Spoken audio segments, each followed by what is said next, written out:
All right. Welcome to Signs of Life, exploring survival of consciousness. Brought to you by Forever Family Foundation. On the web at foreverfamilyfoundation.org. I call your name. The echo is haunting. The echo is always the same. I call your name.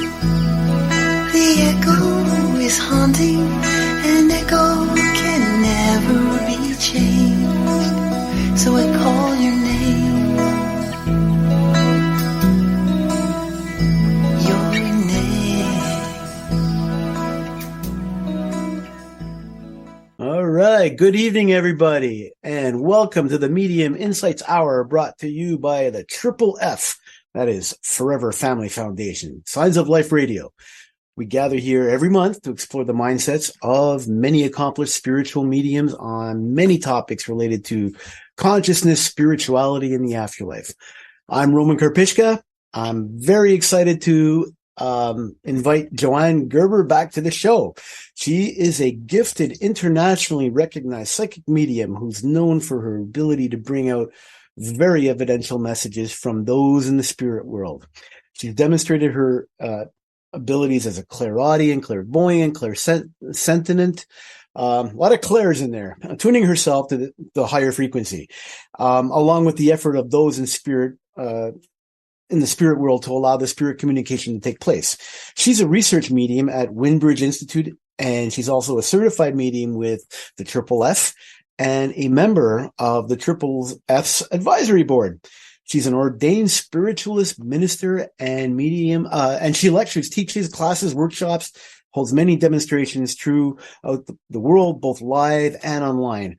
Her website is joannegerber.com. That's like, if you Google it, it would be JoanneGerber.com. So if you just put that in your browser, you'll be able to definitely get into her website.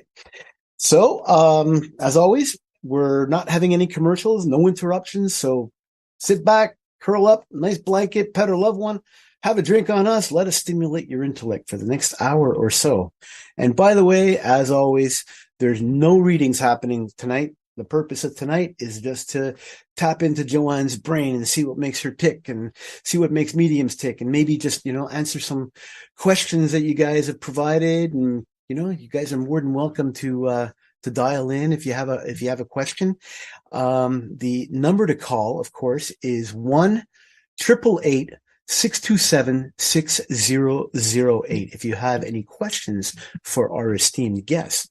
So, with all of that said, Joanne, welcome back to the show. Good evening, Roman, Hey, how you doing? Our listeners. Doing great. How are you? I'm doing okay. I mean, I live in the Northeast, and over the summer we've been like inundated with rain. I can't even mow my lawn. Yeah. Same with Boston here too. And, yeah. Watching those hurricanes. Yeah, you're a lot closer to it than we are, for sure. But yeah. We're supposed to have like 10 straight days of beautiful high pressure system, no rain. So I am looking forward to it. I took down my pool. Now where my pool used to be is now a fire pit. So I'm going to be making some fire pits and just, having a beer, fire. It's one of the best therapies in the world. I'll bring the marshmallows. How's that? That's exactly like a plan. That's really good. All right. Yeah, absolutely. It's a beautiful time of the year now, that kind of easing into the fall. It's not quite cool and crisp yet. We can still enjoy some of the summery weather, because I think technically we're not quite into fall yet, but soon it'll be here before we know it. But I love that time of year. It just feels like everything comes too fast. Time just moves too quickly. It seems like, I don't know. Some people say it's because we get older, but some people say the earth is moving faster, which I believe it both theories I do believe in. So, it's why they say every day is a blessing. Do what makes you happy, be with people who make you happy, and just enjoy it and be grateful. Oh yeah. When you get older, you don't have any more time for to put up with BS. You just want to just be happy and Yeah. yeah, absolutely. It's a big part of life is to be happy. That's what we're. I think so. And I think the more we become more secure with our own selves, the more we can say, I don't need to be a part of that or that energy anymore. I can do this and be part of something else or not part of something else, and I think that is wisdom. That's what I'm learning. Yeah. Wisdom. And I really understand what that means as I get older. Yeah, absolutely. Wisdom and confidence too. Just yes, to say no to somebody or something if you don't like it. You know what I mean? Exactly. Absolutely. So yeah, the last time you were on the show, I think was like January of, I think of 2022. So it's been a while, but a year now since we last spoke. Yeah. But, we're just going to pick up right where we left off. How does that sound? That sounds great. I don't remember where we left off. It was actually, so long ago, but if you remember, go ahead. You know what? I do have I make transcripts of all of our shows and I keep them. So that's how I know it was like January 14th. And it happens to be my son's birthday, January 14th. And January 14th is also based on the old calendar, the Gregorian calendar. Sorry, the Julian calendar is the old calendar. That was New Year's based on the old calendar. So but they're changing all of that, now it's, we follow the Gregorian calendar where Christmas is on the December 25th and, New Year's is January 1st and all that kind of stuff. So it's all good. Yeah, it's all good. And it's all depends upon how we enjoy celebrating, right? What, we don't have to go by the norm, so to speak, of the calendars. We can just enjoy it. We leave our Christmas tree up as long as we possibly can. We love getting a real tree and we don't take it down until it starts to droop a little bit. And we know that it's only a matter of time, short time. It's going to have to go out, but we just enjoy it so much, the festivity. Absolutely. And people are also in a better mood. Sometimes they're not so much after the holidays when all the bills come rolling in. There's just definitely a change in energy shifting from before to after. But there's an excitement that builds. I think it comes in the fall and people get feeling happy and festive and they want to decorate. And, I think, for most people, but then there's a lot of people who also had tremendous losses, in the fall and they miss their loved ones during the holidays too. So yeah, absolutely. And that's where you guys can, you mediums come in to help a lot with that because, you kind of validate that there is something after we cross over. That our loved ones are still with us and they're still surviving, and just knowing that, it's tough when you think about it, right? Because we're in a very physical world, and those of us that aren't mediums sometimes can have a very tough time just accepting that, even though you can see it, and you can have proof and all of that, but if you're not exposed to it for a while, the doubts start creeping in again. You know what I mean? For a lot of people. And I'm really talking about myself here because my son crossed over many, many years ago, 12 years ago. And so sorry. Thank you. He would be giving me signs a lot, when I needed it, and I guess I don't need it as much anymore. So I'm not seeing as much of that. And it's just, I wish I did, but it is what it is. I'm not the creator here. So. And you're absolutely right. I totally agree with you. It is, it's like when I do a reading and somebody is, lost a loved one and they make the connection, an evidential connection, that there's no way they can deny that, whatever the spirit spoke of, whether it be a memory or, some objects that loved one has that they've been recently looking at, where their energy is connecting to that, whatever it is that validates it, it's still really hard for people to process that we're still okay, even though we're not in a physical body, because we're so physically dependent on each other, physically needy as humans. Even since the day we're born, we want that physical presence around us. We want that security. We want that love from mother or father or siblings, or even as we get older, friends, whatever it might be, animals, but we can't feel it physically. We can only say, okay, what the medium is saying, is true and accurate, but we hope that it will bring that evidence through that will help the healing process, either help it along or help it begin in some way, to know that, it's not a permanent state, that inevitably we're all going to go through the change called death. Yeah. I mean, nobody is immortal. We know that. And so at some point in our life, we're going to be with them again in the same energy. But in the interim, they're still with us because they can be with us. They can be with their loved ones on the other side. They can be with their loved ones here on the physical. But I think that, most of us, including myself, I miss, the hug from my grandmother or my mother. Yeah. I miss hugs from friends that have passed and just hearing their voice. And, they'll contact me. I'll get little blips here and there. I'll be taking a shower and, I could hear a friend that passed and something she would say to me, or my mom, I know she's around, whatever validation they try to bring through, either a sign or just like hearing them or just knowing they're there, just feeling the energy. It's like, I want everybody to feel that. I want everybody that's grieving to be able to feel that connection. And, that's something that could be learned, right? And improved upon, isn't it? Connecting with loved ones past. Yeah. Something that we can, actually learn. Like I heard that everybody is a medium to a certain extent. Just like some people are more musical than others. Exactly. Some people have that ability better than others, but it's something that we can all work on to improve. We can, but we have to believe in it. And that's where sometimes the issue comes up with that, the filter turns on and says, wait a minute here. But in my religion or, from what I've experienced, I've never communicated with a loved one. Just people just go and that's it. Never hear from them. So how am I going to believe that I can do this if I don't even believe a medium can do it? I think belief, like everything else, is just, it's half the battle, belief and trust. Even for a medium, to be able to learn to bring forth that evidential communication, it's about believing that we can do it.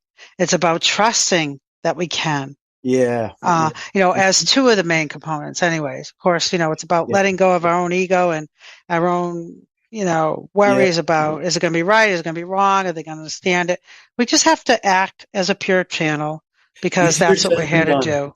Easier said than done to let go of the ego, especially because it is, especially for beginner people that are starting to open up, to spirit, learning mediumship. For people that are in classes, you can imagine it's even more difficult for those who just lost a loved one and want to know how they can communicate with their loved one and get that, the evidence to say, oh, there's no doubt in my mind that they are here with me, without having to say, go to a medium. And we can do it, but we have to work on it. It's a learning process. We have to, it's a place in our mind energy or maybe in our brain or maybe both that we don't really access in our life, that we have to learn how to open that up, just like our intuition.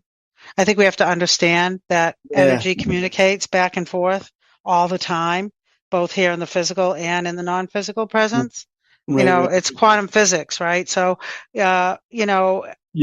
But we have to trust it, Fascinating. I love quantum physics. And you can put science books in front of people and say, here, I'm going to prove to you that energy never dies and this and that. Yep. And it's right there and the facts are right there. But to get somebody to believe in the true facts of this, especially when they're grieving, as much as they want to, some people overbelieve and they will say, they'll take one thing and say that's, a big thing or whatever. And they just leave it at that and say, okay, I know my loved one's here because the person got their name and the name's John. It's like, it's got to go further than that. It does. Some stuff can be picked up in the aura of a person when you're reading them. Energy is energy, right? So we don't really stop there. We try to get as much as we can on any given day, and put the best intentions out there, for those who are grieving. It's so important. And it's so important for people to hopefully someday get through the grief or move through it in a way that they can accept and move on with their own life, which is the biggest struggle that people have when they lose a close loved one, of course. And as you know that, Roman. Oh, yeah. Too, it doesn't ever go away, but it can get better. It doesn't ever go away. Yeah. For me, what made it get better at time, of course. It makes the waves a little bit smaller, the waves of grief and all that, but also helping other people. Yes. It's probably a really good therapy. Just doing this show, as a volunteer, I'm not a professional interviewer. I'm not like, a very extremely smart guy. I'm an average person. You're doing a great job. You're doing a great job, Roman. But just, I'm just doing it out of my heart to help. And it makes me feel a little bit better. So I think I urge people to do the same thing. And also I would urge people, you listeners, to go to YouTube and put in double slit experiment. Okay. And that was the birth of quantum physics, the double slit experiment. Mm-hmm. The observer. Yeah. The observer effect. Objects. That, right. That is science. That is pure science that cannot be, cannot be tricked or cannot be, it is what it is, basically. Yes, it is. It is. And we have to believe in it because we have facts, right? Well, how can we not believe in something if we don't have facts? You want facts. You want facts. People are looking for proof that the afterlife exists, so they don't have to say, "Well, I'm never going to see my loved one again, or my child, whoever it might be." It's just so destructive to their own life, and most of it is maybe even unexpected. Yeah. Like you never thought you were going to lose your son before you would go. You thought you were going to go. It's not normal for that to happen. No, it's not. It's not. And because you've been through it, how it can really disrupt someone's life in such a way that you feel so lost. Besides besides anger and sadness and confusion and it's overwhelming, to say the least. Yeah, it's up for a long time. If we can, pardon my French, it really screwed me badly for a long time. But it does. It really does. It does a job on people. So real quickly, for those of you that are curious about the double slit experiment, it basically, it's a particle of light that is, bombarded through or shot through a screen and lands on a second screen. And whether that experiment is being observed or not, the light that ends up on the second screen is either like a kind of like a wave or it's a dot based on whether it was because a light beam can be a particle or it could be a wavelength. So by observation, it collapses the wave, which is a potential, into a particle, and it cannot be tricked. People have tried to do delayed experiments where it's done, observed later, and they can't trick it. It just works every single time. So it's kind of cool. So look at it, folks. Just Google it or go on YouTube, double slit experiment, and you'll see what I mean. Anyhow, it's really nice to have you on the show. Tell us a little bit about. You're welcome. Tell us a bit about. Did you start having mediumistic abilities like just naturally, or was it something that you learned, you developed over the years? How did you get that? So I would say a bit of both. When I was younger, I was a very sensitive child. It's like I could hear people's thoughts and just thought everybody thought, like everybody could do that. I know it was, I would just kind of know, like I remember being in, fourth or fifth grade, especially, and remembering that I knew what the teacher was going to ask everybody to do. And sometimes I would know what somebody was going to say. It wasn't all the time, but it was just something more psychic abilities, right? That's psychic. That's psychic. So I felt like I had something going on. Then as I got older, of course, I had experiences with dreams and walking in my sleep. I had all kinds of, things happen when I was younger. I was a sleepwalker, sleep talker. So I think I was always communicating with somebody, later when I learned, about mediumship and spirit energy. And then after my grandmother passed, I was around the age, almost 13, and I saw a glimpse of her, like almost a transparent image of her sitting at the edge of my bed. My bed felt like it was moving, like like rocking. And sometimes my grandmother would babysit for us. She would put us to bed at night, and she would literally put her hand on us and kind of rock us as kids and like sing to us in old Yiddish songs or, Yiddish lullabies. And so that was a big memory. And that's the first thing I thought of is she's here with me right now. I can't sleep because, now I'm up and I want to talk to her. I see her in my room. And so that was the experience, I guess, first seeing spirit. And then, later in life, I was about, 15 years old. And a couple of friends had lost their mothers from breast cancer. And I always worried about my mother getting sick because she was actually a very strong woman, and I never saw her get sick. I think one time I saw her get a cold and it was like gone in 2 days, but my mother was very healthy. She was very energetic, very strong woman. And, so after my second friend lost her mother when I was in high school, I just got down on my knees and went into prayer position with my hands, which growing up Jewish, that's not something that we do. We don't kneel to pray, but I felt like I really needed to tell God something. And at that point, of course, I didn't know really what God was like I know now or feel it is now. And I said, God, I prayed and I said, please don't give my mother cancer. Please keep her healthy and safe. And I want you to help me so that my mother doesn't get cancer like my friends' mothers did. And it was just a few years later, in my early 20s, that my mother was diagnosed with non-Hodgkin's lymphoma. And I remembered at that time, because my mother never got sick, I was shocked. I was like, oh my God, I heard that, but I could never tell anybody that I heard it until, of course, now I'm around people that understand that. I have been for a couple of decades. So it was easier to share that, but back then I thought, oh my God, did I cause this? I didn't know what was going on. It was like a man's voice I'd heard. And I thought, well, I must be making this up in my mind, right? Because of my fears. And then later I realized like it was a warning, it was like somebody was trying to tell me, but I didn't know what to do with it back then. I didn't know how to process it. I just figured it was my imagination or something creepy to me. It scared me. But then when it happened, I was like, wait a minute, now this all makes sense. It was still like 6 years later,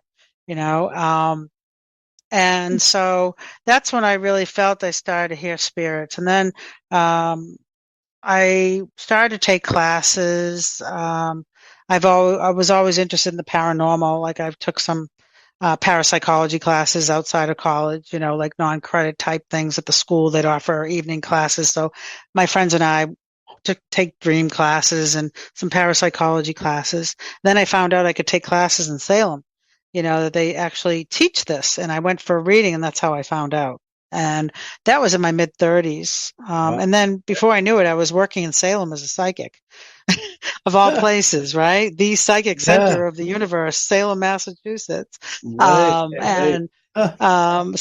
I found myself like doing readings. And then a few months later, it was like 6 months after I had my first reading, I was doing practice readings and taping them and trying to learn from it. And then I was, professionally hired as a psychic at the shop.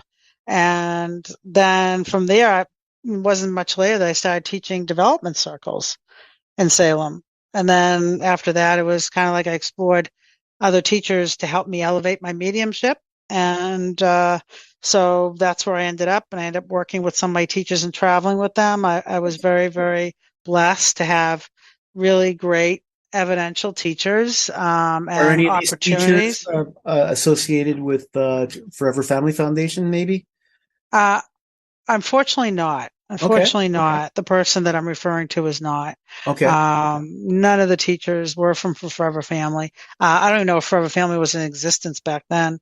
This is back in 1999. So, and of course, there are a lot of great medium teachers that are Forever Family certified mediums. It's a blessing to have their absolutely, their presence and their energy with us, their volunteer, their help.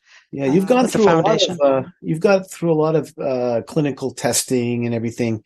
Do you still do any of that kind of stuff where they test your abilities or anything like that? Or I do. I was actually involved with the Yale study at the Powers Lab at Yale University. So I uh-huh. was there and went through a full, very intense day of testing. But actually, it was a study was testing mediums, and I suppose the general population too, or people that had Alzheimer's, to try to figure out about how they could work, what they could learn from mediums to help people with Alzheimer's. Yeah, that would be a big help to society because So it's not just dementia like is a to big figure out thing. what mediums do. I think they've, well, not all the way there, but Windbridge and from Yep. family and the other scientific organizations have been doing a lot of research, have a lot of Yep. data, but of course Yeah. it never ends. We want to see it on the headlines of, the or the Atlantic magazine or something. Science has Oh proved yeah. that, Well, mediumship is science, is for real, that we really do, I know. live beyond the physical change called death. And I would love to be able to be part of that someday and prove it. But if I can prove it even on the level that I'm working now, it's good Mhm. because Yeah. people are getting healed. People are understanding, people are opening up to believe, and it also helps them on their spiritual path. And it opens their minds and their hearts up to more spiritual things and really good stuff for them, Yeah. and healing for them, which is a blessing. So, Fantastic. it's whatever spirit wants that person to have, or God, or the universe, whatever you believe in. I say spirit, then it's there at that time in that amount or whatever it is, because that's exactly what they need at that time, Absolutely. and so, Nice. we work with the universe every day, right? We work We with the have a universe every day. Bostonian online waiting to. Oh, good. Yeah, we got Michelle from Boston on line one. So let's get her onto the show. Michelle, are you there? Yes, hi. Hi, Thanks for welcome taking to. my call. I You are had so a welcome. question for Joanne. Absolutely. Hi, Michelle. Nice to meet Hi you. there. Hi. I had a really unusual experience, oddly enough, last night where a mist, sort of a horizontal mist, appeared in my kitchen and was sort of free floating with sort of a slow sort of spinning amidst the midst is the only way I could explain it. It wasn't like smoke or like steam if you had a teapot on. It was just about 2 feet long, a horizontal mist, and I had to kind of step closer to it to sort of make sure I was seeing what I was seeing, because it just was so strange. And I wondered if this is a possible visitation from spirit. So, Michelle, thanks for sharing that with us tonight. I do feel intuitively that was a loved one. I do feel like it was a parent, and I know we're not doing readings tonight, so I'm gonna put that out to you. You don't have to tell me if it is, if you have a parent pass, but that's what I felt, like someone's watching over you. I do feel that was energy from spirit. Sometimes it can be very quick, just, from the peripheral vision, seeing the energy, seeing like a mist, or sometimes we just see it head on. Like I saw my grandmother, at the foot of my bed, like I was just saying, if you were listening in, and it's like just a quick, like, what is this? But then you try to look closer and it's not there anymore. And I think they do that for a reason, because they don't want to scare us. They just want to they want us to be able to receive, to open our minds that, did you feel, can I just ask you if you felt it was apparent when you saw the energy? I didn't feel, I didn't sense that it was I just approached it more with curiosity because it was so unusual. I just kind of kept staring at it, and I kept saying to myself, am I really seeing what I'm seeing? You know, I just kind of kept second guessing it. Yeah, we do, and that's normal. Yeah, I didn't feel a particular message or that it was a particular person. I just was trying to understand it. So that's why I thought I would ask you. And I mean, I certainly would like, you know, visitation from my loved ones in spirit, but I also don't want to invite any, you know, it wasn't negative. Any energy that's not positive in the future. No, you know? It wasn't negative. We only attract to us what we are. The law of attraction prevails. If you look up the 12 laws of nature, or the universal laws, or the laws of the universe, it's under different type of titles, different forms of titles. You'll see that that's one of the laws. And that is like, you know, you won't attract you evil spirits. And I don't have time to go into that, but that's a lot of that is, yeah, exactly. And a lot of it is self-created. There's nothing to be afraid of. If anything, they come in love. I wasn't afraid at all. Yeah. Okay. No, but don't worry about, you know, it being negative. Just, you know, if next time, if you have that, if it happens again, which it may not, sometimes these are one-time experiences, and then they'll try to communicate in some other form. You know, it could be even you're walking down the street and a feather just floats in front of you and lands on the sidewalk in front of you, just a white feather. It could be something that, you know, that we're not looking for at the time, but then we see it and say, wait a minute, I wonder if that's my loved one just trying to let me know they're around. You know, it comes in different forms. So it may come in. Yeah, it was. I really kind of welcomed it. It was pretty exciting. So I appreciate. And when you welcome it, you're not afraid of it. You're not pushing. Oh, you're welcome. You're not pushing it away when you're open to it, and nothing will ever hurt you. You know, if something feels scary, you just tell it back off, literally, because energy communicates. But I don't think that will happen. If anything, you're creating your own fear about it. If you do, or if it ever happens, don't be afraid of it. You know, it's all that hysteria from Hollywood and all that, and horror movies and Stephen King novels, all that kind of stuff that makes us so afraid of the unknown. You know, nobody wants to go there. Yes. His stories are pretty rich too. His stories are absolutely. His movies.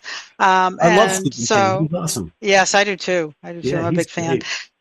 But you know, the fact is that it's like, you know, that's what people worry about. You know, people worry about, well, you know, are they going to hurt me or something? My loved one, you know, if I see a spirit, or, you know, it's like they come in peace and love. We just don't get random spirits usually that pop in to say hello, unless you're in a really haunted place or where there's, you know, energy there that, but that, like I said, general rule is that, you know, speaking to you about and intuitively about how I feel about what you experience, Michelle, is that it's safe, it's a loved one, and embrace it.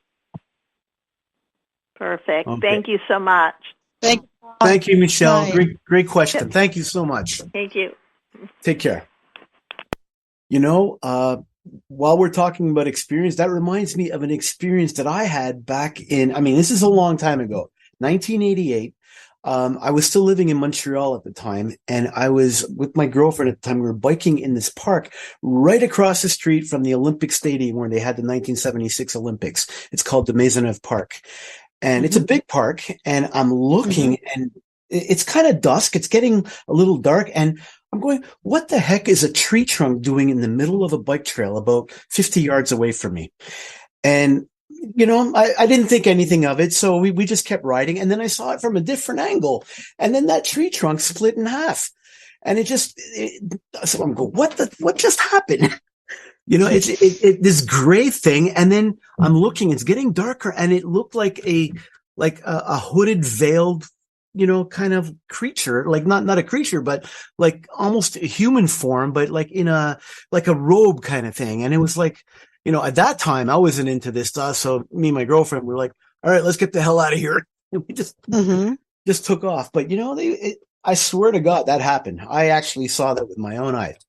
And so it was just one of those. Yeah, sometimes we just can't explain it. You know, we see these things, or we see things out of our peripheral vision, especially. Yeah, you well, I know, was like at looking the right at side it. of her eyes. Yeah. It was, I mean, I didn't Yeah. get close enough to make out any details on the face or anything like that. Back then, I guess I was reading too many Stephen King novels, so we just got the heck out of it. Well, you don't know. It could have been something that manifested there. Someone, Yeah, I don't know what it was, but, I don't know what it was either. you had the experience and you know how real it felt to you. And that's what really matters. Because nobody Absolutely. else can really understand that unless, they've experienced something like that, which I have. I've slammed on my brakes, like coming home on a dark, windy, like a wooded area where I swear somebody walked across the street. It's like 9 o'clock at night, in the middle of the winter. It's like, who's going to be like walking across the street in Right. this wooded area? So I swear, and I could say, I could honestly say it was not an animal. It was too tall to be an animal. Right. Whether it was a spirit or I don't think it was a person. I think it was a spirit, the energy. I saw the energy. Right. But at first I thought it was a person, driving, coming up to it, and then it was gone. And it's like, what was that? There was something there because, my immediate reaction was slow down, put on your brakes, something's there. But, and then I don't know who it was. I couldn't tell you. Well, yeah. I know I experienced it, but I may never know what it was, but it was something, So there's a lot of things I experienced that it's like, wow, that was really wild. Yeah. When you least expect it, especially, and we have an air machine, in our bedroom, like an air filter, the air purification. Oh, purified. machine. Yeah. Okay. Yeah. And it makes noise, like white noise. And honest to God, every night it's a concert. I hear, and my partner also hears it. So it's not just me, like people playing saxophones and trumpets and singing and people clapping their hands, and you hear like dishes. It's like, oh my God. It's like, I don't know whether it's just a parallel universe or it's somebody from spirit. But we both hear it, and my partner is not a medium and is really scared of stuff like that. So, I know it's like, I'm hearing it when they hear it, and it's, but, can I explain it? I'm not sure what it is, but it's definitely real somewhere. Yeah, and I just think we don't. Yeah, I probably should, but of course, when it happens, it's 2 o'clock. Yeah, 2 o'clock in the morning, and you just don't feel like getting your phone out, and then of course when you do, it's gone, right? So you have to be there at the right time to catch it. Yeah, I wish I could, but at least I have a witness. It's not just me, or I'm not the only one hearing it. Somebody who's not a medium is hearing it too, which even is more validating. But I think we just don't know enough. We have so much more to explore. That learning about spirit communication and, of course, psychic energy, that's just scratching the surface. I think there's so much we don't know about this world. It's pretty amazing, though. It's fascinating.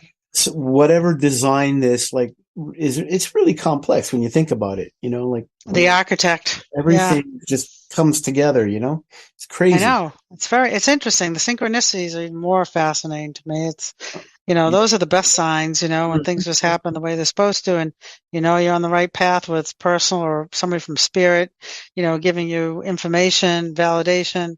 It's so fascinating. And like I said, I think as time evolves, energy is evolving, just as we are evolving, and we're going to see a lot more happen that, we are not aware of right now, that as energy evolves. Social media and the internet has really been a good thing for spirituality, because it really is an avenue where it can be advertised and promoted out of the formal sciences sphere. All the money's in the sciences. If you could, that's where it all is. So they're not going to reach out and help out with this, because they want to keep keep everything materialistic. That's their bread and butter. But I think with people getting together, anybody in the world can communicate to anybody else in the world, and there's a lot that is learning. Hey, but listen, you alluded to the fact you grew up in a Jewish environment, and I just wanted to ask, from a Jewish perspective, did what you were doing and what you're feeling, this whole medium thing, was it shunned upon? I know in Christianity, I was born and raised Catholic, And, personally, I feel that religion and spirituality can and should go hand in hand, but a lot of religious people don't feel that. I'm just wondering, I mean, from the Christian perspective, I'm just wondering, did you experience any of those kind of feelings from a Jewish perspective? Definitely. Yeah, it was more like, it's just your imagination, kind of thing when I would say something that I experienced to be like, or a dream I had. Oh, it's just your imagination. But I don't think the Jewish religion really is an advocate for spirit communication, so to speak. But if you go back into Kabbalah or mystical Judaism, there wasn't women doing that, but there were men doing that, and it was talked about and spoken about. But I don't believe that they feel like the same as maybe Christianity does about, it's taboo and you're talking to the devil. It's more like, well, that's what I my think priest the Jewish said. people. When I mentioned to my priest some of the experience I had, and he just said, "Be careful because the devil can disguise himself." And like, how do you argue against that? That's fear. That's like fear of the unknown, and I don't know exactly. I know from talking to rabbis about this that they believe that you shouldn't bother the dead because it's like they're sleeping. It's like, don't bother them. It's not like it's evil, but that was a perspective I got from one rabbi, at least I spoke to. Another rabbi said they're not proponents of it. Everybody, I guess, Orthodox may look differently than, let's say, the Reformed Jewish sect. There's three, there's Orthodox and Conservative Reformed, but pretty much they're all probably in line with that. It's not something that they would be open to, unless they come from a more mystical perspective. But then again, they could be more Orthodox in that sense too. But in general, I'd say no. I'd say it's like Christianity. They're not, but they look at it differently. They don't look at it as like, the rabbi didn't say it was looked at as worshiping the devil, like, Christianity. It's right in there. They tell you that they proselytize with pamphlets that say, if you're, getting a tarot reading or reading by a psychic or a medium or tools of divination, then this is speaking with the devil. There's nothing like that I know of, at least that I'm aware of, that's as outright. They are right in your face saying this is, devil's work. I agree with you. That is exactly what it is.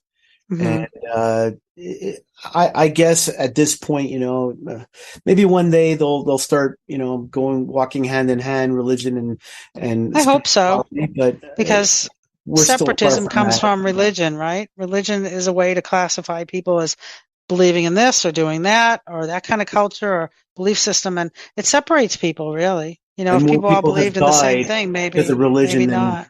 Anything else, right? All the wars have all been about religion. As far as I know, going back to the beginning of time, it's been about, well, now it's more power and, but when it really comes down to it, like you look at the war going on with Ukraine, I think I'm Ukrainian, by the way. I know you are, and so am I. My grandparents came from Kyiv. Wow, no kidding. Do you speak any? I don't. I speak Yiddish and a little Hebrew, but no Ukrainian. They spoke Yiddish because they were also from parts of Russia too, and Odessa and Belarus. So there's a mix there. And Lithuania too. So there's a mix there, and they spoke. They weren't. They spoke Yiddish in their shtetl. What are you? Excuse me, shtetl. Let me correct that. Shtetl, which Yiddish means village. I know we're not doing any readings here, but what is your psychic prediction about the war in Ukraine? What do you think is going to happen? Well, I know what I want. I want Ukraine to succeed. Of course, me too, obviously. And I pray every day for them too. But I do feel in the end they will win. People are afraid now because, what's going on, what happened recently with Kim Jong-un and North Korea meeting with Russia. You get these forces together. It's not good. but they've been together. They're just making it public. They've been talking all along. I'm sure intuitively, that this is nothing new, and they're trying to scare people. Of course, they're trying to scare the West. There's a lot of psychological tactics that are involved, but as far as the mechanics of the war, I think Ukraine can win this in the long run. It's going to be it's a long battle, but I think I'm really amazed at how well they've done and how well they keep doing, considering the size of Russia compared to Ukraine and the forces.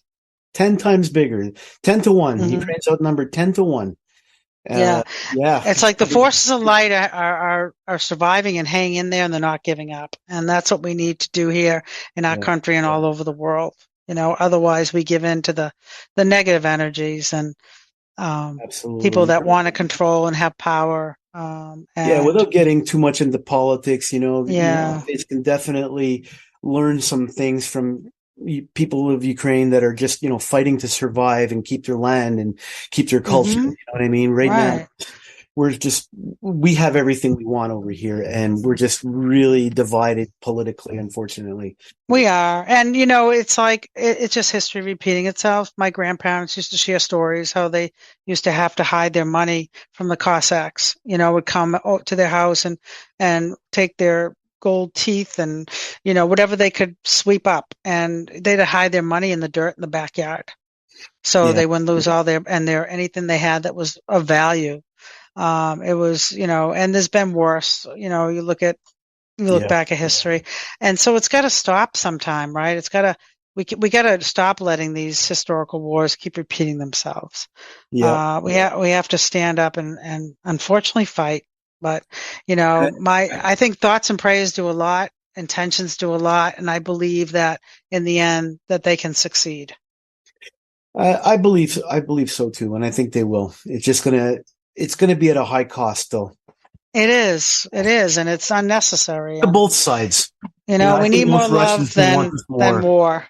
Yeah. The old saying back in the 60s, I used to have a poster in my room. It was like a fluorescent poster. I think my older brother or sister gave it to me. It says, "Make love, not war." Yep, absolutely. And that still prevails today. We got to love one another and care for one another instead of causing more problems for one another, and help others that need the help when they're down and when they don't have. And we can only do so much as a human being, as one human being, but in the collective consciousness of us all, that's when we can really make a difference. Absolutely. And I think if the world becomes more spiritual, I truly believe there's going to be less wars and there's going to be less strife.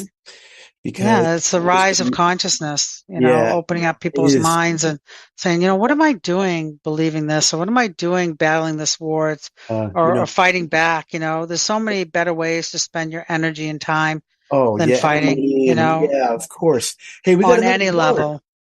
Oh, great. We got another caller. So we're going to take Trisha from Florida. She's on line 3. So Trisha, welcome. Welcome to Signs of Life Radio. How you doing? Thank you. Thank you. Welcome. Can you hear me okay? Hi, My Trisha. audio is being a little weird. No, we can hear you. You're a little faint. If you can speak up, that would be great. Oh, hi. Yeah. I don't know what happened. So I was just, I had a question about, and I know you all were talking, and about, spooky things and positive. Sadly, I lost my daughter as a result of a car accident. It'll be 3 years ago coming up in December. Oh, I'm so sorry. I feel like I've had some visits. Can you hear me? Yep. Yes. Yes. Oh, I'm sorry. We said we're sorry. Yeah, and about your daughter. Thank you. Thank you so much. I miss her dearly, and I do feel like I've had a couple of visitations from her. One when I was kind of halfway asleep, and I feel like she visited me, and we were laughing really hard together. It was a wonderful visit. And then I woke up and I started crying just from the happiness from it. But I guess, it was really odd. About 10 years before she had the accident, when I moved into my home, I got the weirdest feeling. We were very excited about moving into our house, but then I felt like I had something to the right of me, kind of a male's voice say, not in a strange way, but just somebody will die here. And, it was 10 years after that she did pass away. And again, I'm not trying to be, spooky or anything. You all were talking about different things. And it was just something that's always stuck with me. We did have a Bichon in that house that she lived to be 16 years old. And then she passed away while we lived in that house. And but I she thought, was 16. Okay, that was, she lived a long, and my daughter Ashley was 24. This was our dog previously that passed away. I guess what I'm just trying to say is this voice really stayed with me, and I was relieved, like when the dog passed away, because I thought, well, maybe that was the meaning of that, and of course that was very sad, but then while we were living in our house and my daughter had moved down to Florida, we were up in Virginia, when she was in a car accident. And I thought, my goodness, what was that voice talking to me? Was that like intuitive or it was just kind of, I guess, it's just I've always wondered, I've heard about soul plans and things, like if it was my soul or somebody. I think that, just to let you know, I'm sorry, I didn't mean to interrupt, but, it could be a lot of things, right? It could be a lot of things. Letitia, right? Your name is Letitia? Trisha. It's Trisha. Oh, Trisha, I'm sorry. Yeah. Trisha, thank you. And I'm sorry, I've had problems with the audio. So. Oh, that's okay. I can hear you okay. So, we can try to figure out, like, what was that? Like, I don't know if you were listening earlier when I shared my experience of the voice I heard when I was a teenager about my mom dying about 6 years later. And it was the same thing. It was a male voice that told me that my mom was going to get cancer and die. And she did. She actually and I did came in at the cancer. end of that, and that's why, and I'm sorry I missed the beginning, because I'm like, I'm going to have to hear the recording. I was at, so thank you for you may want to listen to it later that. time, and the archives of Signs of Life Radio will be there for you to listen to again. But I heard I had the end of that, Yeah, and I had a very similar experience. And it was like shocking. It was like, it wasn't something I expected. I was praying that my mother would be healthy and wouldn't get cancer like my two friends' moms had. And so when it happened, it was 6 years later, and I was like, oh my God. I was like, and when it happened, I didn't know what to do with it. Just like you. It's like, where's this coming from? And what do I do with this? And, you kind of forget about it after a while, but then when it happens, you think back and say, oh my God, like somebody was warning me. Or was it my own intuition? Was it my higher self trying to tell me, like, intuitively that something's going to happen? We don't know. I mean, there's no way even a medium or psychic could exactly say for sure that was definitely your higher self, or that was a guide, or somebody from spirit. It was most likely your higher self. I think my higher self intuitively was trying to tell me that, something's going to happen, just to kind of prepare you, even though we're never prepared. And of course, you're never prepared to lose your child, as we spoke about earlier. And Roman also has lost a son. And, we're never prepared. I haven't, but I've lost loved ones. And regardless, we're just never prepared, right? So when it happens suddenly, we're not prepared, even if we got a warning. So I would just say, try to find comfort that it was your intuition speaking very loudly to you. Would it have made a difference? Would you have known what was going to happen, whether it was a dog, your daughter? No, it wouldn't have made a difference. Why did that come? You may say, why was I told that? Sometimes we don't have all the answers. We know everything happens for a reason, even though we don't know why. At least that's the philosophy I live on. And we just have to kind of take it at face value and say, there was something there that knew, whether it was you or a guide. Like I said, most likely my sense is it was your higher self. Like I feel with myself after that experience and learning, communication, that it was my higher self communicating with me to kind of give me a forewarning, even though there was nothing I could do at all. There was nothing I could do to prevent that from happening, just like you couldn't, or your dog. But, we try to make sense of things, and sometimes we create more nonsense trying to make sense of things because we don't know how to really validate of exactly what that was and why it happened. Sometimes we don't always have the answers. Do you think when we cross over, we will have answers? Joanne? I think we'll have a lot more answers, but we may not have answers to everything. Mm-hmm. Because I think as we cross over, we're still evolving energetically, that we're not staying stagnant with what we took from the earth, that we're going to be learning more and maybe learning more about energy and how to communicate or how to help people here on the physical. Mm-hmm. Very interesting. Trisha, thank you And so Joanne, much. I really appreciate that. I would like to share with you both, I've ever since my daughter passed, I've been searching for her and obviously wanting her back. As you both know, it's very hard to lose your child. And thank you for just kind of my babbling. I wasn't really prepared to call in. I just you weren't babbling. It's okay. We totally understood felt the everything need and you were speaking about. Just trying to. Yep. I'm sending you lots of love and comfort for your loss. I'm very sorry. Thank you for calling in, and thank you for doing that and sharing that with us. Hugs from us. Thank Trisha. you. I really appreciate you both so much. Thank you. You are so welcome. Appreciate it. Thank you so much. Have a good night. Thank you all. You're welcome. Wow, that was that was a very interesting call. I also think maybe, if what you received, 6 years before your mom passed away and Trisha 10 years before her daughter passed away, if that was from spirit, I mean, why so long? Why such a gap? And the answer might be because there is no time on the other side. Time is true. That's true.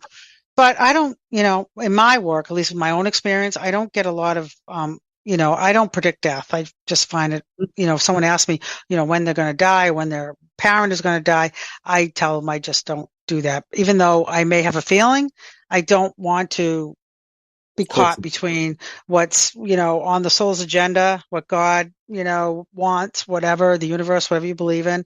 Yep. I just find it's unethical because we could be very wrong. First of all, I mean, who knows, right? Right. And if you are wrong, you're putting that person to live in spirit. It's like, and people, some psychics you can go to, will tell you, anything you ask them, they'll give you an answer and they'll say, yeah, she's dying. And then, this person could live 5 years longer. And then where is that person who you told that their loved one is dying? They're going to die in a year, what are they supposed to think? They're in a panic for a year, they don't want to lose their loved one. Then they live longer and they're like waiting any moment for that person to die. I mean, that's how I would take it if someone told me that, if I was like that person going to see a psychic, but but I don't know. I think it was just intuition. I mean, in my experience, loved ones don't predict, say, hey, grandma's going to go soon too. So, be there with her. They may say spend time with her, but they don't talk about the passing. Right. Because if they did that, then why, what would stop them from saying, hey, the Powerball numbers are this, Exactly. Right. Exactly. That way. You get anything, right? Anything you want. Exactly. Dial a spirit and get your answer. It doesn't work that way, unfortunately. We try it, we talk to spirits all the time. We can only extract so much information. That's all we're able to do, and that's what it is right now. And we have to be satisfied with that we're getting something. We're getting some validations. Joanne, this was the fastest hour I've ever experienced in my life. Wow, it's over. Oh, I just looked at the clock. My goodness. It's over. My goodness. I feel like I just started talking to you. I'm telling you, you're so easy to talk to. And it was just, I had a list of questions that I had prepared, but I didn't even go on into any of them. The conversation just evolved naturally. And that is the best way to happen. Absolutely. Fabulous. So, yeah, again, I enjoyed it so much. So much for being on the show. So again, thank folks, you for doing this. Yeah, JoanneGerber.com. I'm sure you can be booked online and all of that. And we wish you all the best. And, I can't wait to talk to you again. And same here, Roman. You take good care and be well. Okay. And thank you, everybody, for listening and calling in. It's been a great night. Good night. Good night, everybody.